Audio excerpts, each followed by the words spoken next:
an honest politician and the most civil of servants. That's just one of the tributes paid today to Ngāti Hine elder and Waitangi organiser Pita Paraone, who died earlier this week. The 3-term New Zealand First MP was farewelled today at his marae of Mōtatau in the Bay of Islands. Lois Williams was there. The bell of the wharenui tolled at noon as Pita Paraone's coffin was carried out onto the veranda for his funeral. All week, mourners have climbed the hill to the marae in the Marumaku Valley to weep with his family and share their stories at his huimate. Today, more than 200 gathered to pay their last respects to a man described as a quiet achiever and a trusted worker for his people. Pita Paraone began his career as a community worker in Auckland in the 70s and had a distinguished career in the public service.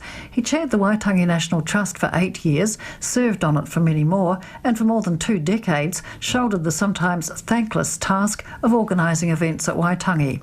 He was awarded the New Zealand Order of Merit for his services to Māori and the community. But over the week, every speaker has brought up his personal qualities of courtesy and kindness, as Ngāti Hine's Waihoroi Shortland noted in his eulogy. It was a little bit of an oxymoron, I think they called it, when they continued to refer to him as an honest politician.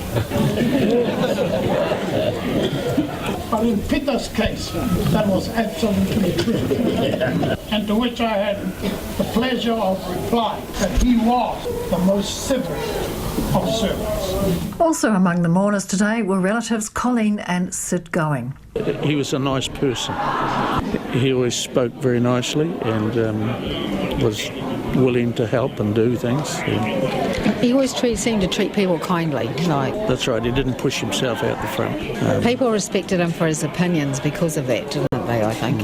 Greg McManus, the Chief Executive of the Waitangi National Trust, says Pita Paraone was an exemplary chairman. He was so kind to my family. He loved our staff. He always made an effort to go and thank the staff and to talk to them. And he never lost his cool. He was always very calm and considered, and he just had a real genuine love and passion for Waitangi, which was was fantastic. And the Goings agree. He got things done without seeming to be in charge, kind of, didn't he?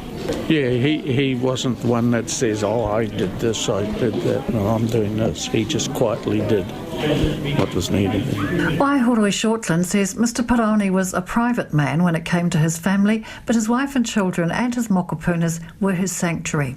And the quiet kaumatua, who didn't like a fuss, told few people he was having surgery last month for a serious heart problem. It came as a shock to many when he died this week in Auckland Hospital. But Waihoroi Shortland says rather than focusing on the great loss of a good man, he prefers to think about what he gave his family, his people and his country.